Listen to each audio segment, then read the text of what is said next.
అసలు ఏమనుకుంటున్నావు నువ్వు? ఏమైంది? అరే 4 సార్లు మాట్లాడితే పెళ్లి సంబంధానికి పంపించేస్తావా? ఓ అన్నయ్య వాళ్ళు వచ్చారా?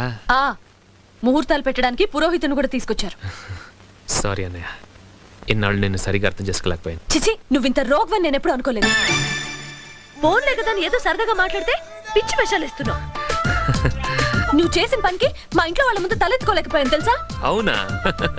నువ్వేమైనా పెద్ద హీరోని అనుకుంటున్నావా? Oh no. ఇంత పళ్ళు వేసుకుని ఈ నవ్వగానే అమ్మాయిలందరూ పరిగెత్తుకొచ్చేస్తారనుకుంటున్నావా? అది షట్ అప్. వైజాగ్ లో పిచ్చోళ్ళు హాస్పిటల్లోనే ఉంటారనుకునేదాన్ని, కానీ నిన్ను చూసాకే తెలిసింది రోడ్డు మీద కూడా తిరుగుతున్నారు. థాంక్స్. చూడు, ఇంకోసారి మా ఇంటికి వచ్చావంటే మర్యాదగా ఉండదు. అంటే లైబ్రరీకి రమ్మంటావా? నీకు అసలు బుద్ధి లేదా? ఉంది, కానీ ఎక్కువగా వాడను. నన్ను అనవసరంగా రెచ్చగొట్టద్దు. ఈసారి మాటలతో వదిలేస్తున్నాను, నెక్స్ట్ టైం చేతులతో చెప్తాను. అలాగే.